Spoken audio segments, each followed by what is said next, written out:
While 87% of Americans say they believe in God, Ben, there's this huge debate about where we should worship.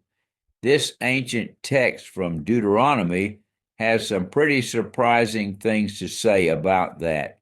That's interesting, Pappy, especially since we live in an era where people often say they can worship anywhere. What exactly does the text tell us about designated worship spaces? Well, it's pretty direct. The Israelites were explicitly told to have one central place of worship.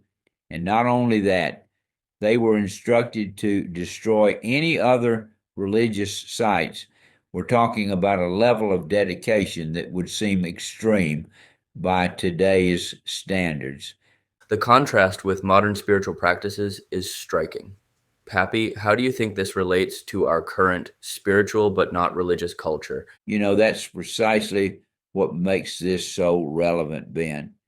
The text mentions explicitly that before these instructions, everyone was doing whatever seemed right in his sight. Sound familiar?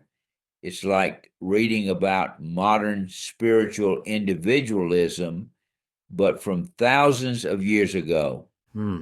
And the text presents this individualistic approach as problematic, not ideal. Right, Ben.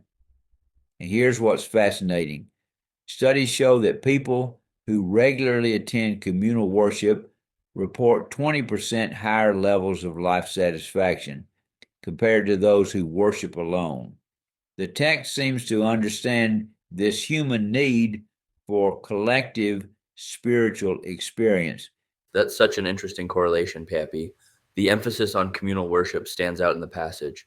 And let's talk about something that might make modern readers uncomfortable: the notion that asking questions about other religious practices could be dangerous. The text uses this powerful metaphor of being ensnared by foreign religious practices.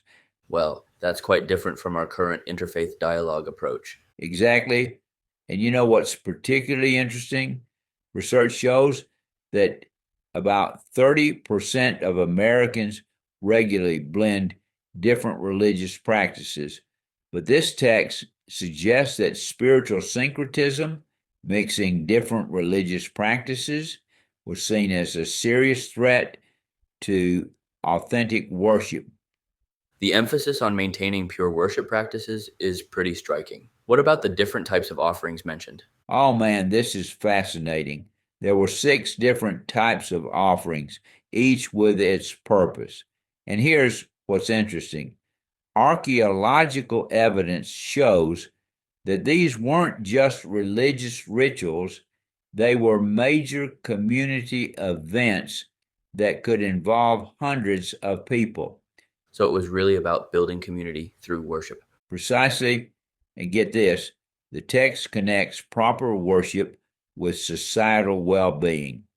Recent studies have shown that communities with strong religious participation tend to have lower crime rates and higher levels of charitable giving. That's a fascinating modern parallel to the ancient text's promises about security and stability. And here's something else to consider: the text emphasizes not adding to or taking away from God's commands. In an era where about 40% of churches are trying to modernize their worship services, this raises some interesting questions about authenticity versus adaptation. That's quite a challenge for contemporary religious communities. You know what's particularly relevant? The emphasis is on protecting worship from competing influences.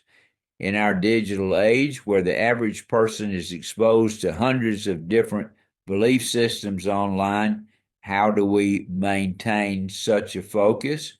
The challenges might be different, but the principle seems just as relevant today.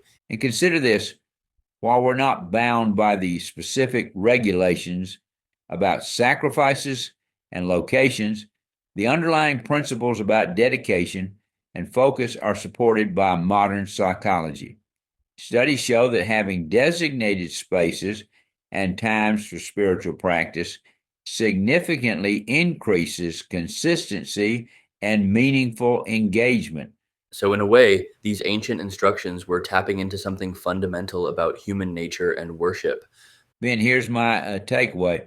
Maybe what we need isn't necessarily a return to strict religious regulations, but a better understanding of how dedicated space, time, and community contribute to meaningful worship.